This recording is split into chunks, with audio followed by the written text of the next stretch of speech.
Heart attack వచ్చిన వాళ్ళకి అందరికీ అంటే ఇనిషియల్ ట్రీట్మెంట్ ఈ సేమ్ అండి, గివింగ్ ద థ్రాంబోలైటిక్ థెరపీ కానీ యాంజియోప్లాస్టిక్ కానీ సేమ్. బట్ సమ్ సబ్సెట్ ఉంటాయి. యూజువల్లీ మనం ఏంటంటే ఎనీ హార్ట్ అటాక్ వచ్చిన వాళ్ళకి వీళ్ళు కేటగరైజ్ ఇంటూ లో రిస్క్ గ్రూపా హై రిస్క్ గ్రూపా అనేది చూస్తాం. డయాబెటీస్ ఉంది, డయాబెటీస్ ఉన్న వాళ్ళు comes under high risk category. And if the BP at the time of presentation BP is less then 90 ఉందనుకోండి, దాన్ని ఏమంటాం అంటే కార్డియోజెనిక్ షాక్ అంటాం. And old age people also they comes under high risk category. మనకి BP సరిగ్గా లేదంటే ఏంటంటే హీమోడైనమిక్ support ఇవ్వాలి.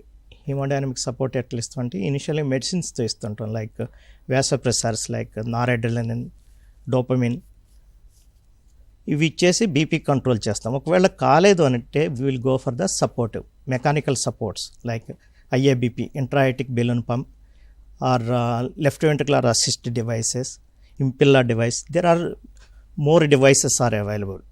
లైక్ బీపీ 70-80 ఉందనుకోండి, మనం ఎక్మో పెట్టవచ్చు or impeller device. But these are all costly treatment.